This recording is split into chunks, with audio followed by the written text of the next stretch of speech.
Hi, it's Alison from the Law School Toolbox. Today, we're diving into essential tips for 3Ls who are gearing up for the bar exam. Another thing that we are very passionate about is practice and the importance of practice in your bar prep. So, how could students effectively practice essays and performance I tests? think this is a great question because oftentimes we hear from people, oh, I couldn't do the practice because I didn't know the law. So it kind of becomes this chicken or the egg question.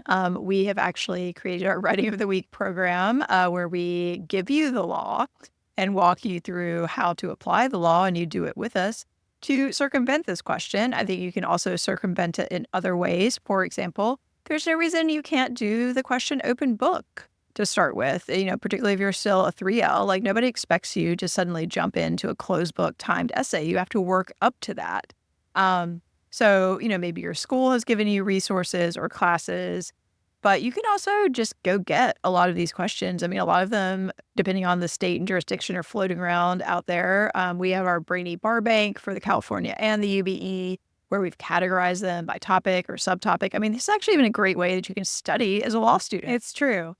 I also think that you can really focus early when you're studying, even if you're doing them open book, on your IRAC, your process, your formatting, using clear headings, having concise analysis. What does that even mean, right?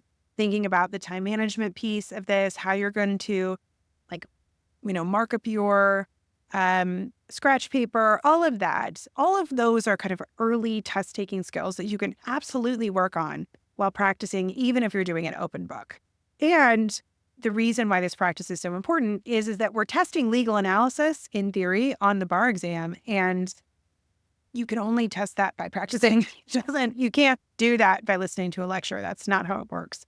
So even if you are referencing the law, looking at facts and applying the law to the facts and working on that legal reasoning is such a critical skill, and it's one that takes time and practice to develop. Right. And I think you want to look at which test are you taking and how are those questions structured? How long are they? It could be 30 minutes. They could be 60 minutes. Sometimes there are states that do things in between. But a 30-minute question, I think for a lot of people, is going to feel really rushed compared to what you generally did in a law school exam.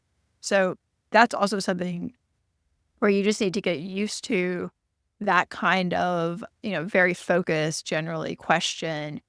If you've had law school exams, particularly that maybe were more rambling or they were 3 hours long and you had time to talk about all kinds of things, the MEE approach is very, very focused. Yeah.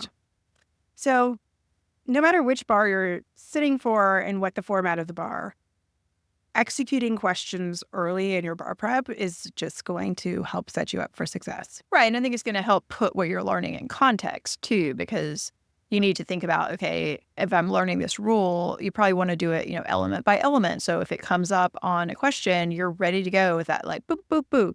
And I think that's going to help you kind of understand what the level of knowledge you're aiming for is, in a way where it's not just, oh, I need to learn this entire topic and then start applying it. I think the application piece, as we say all the time, super critical.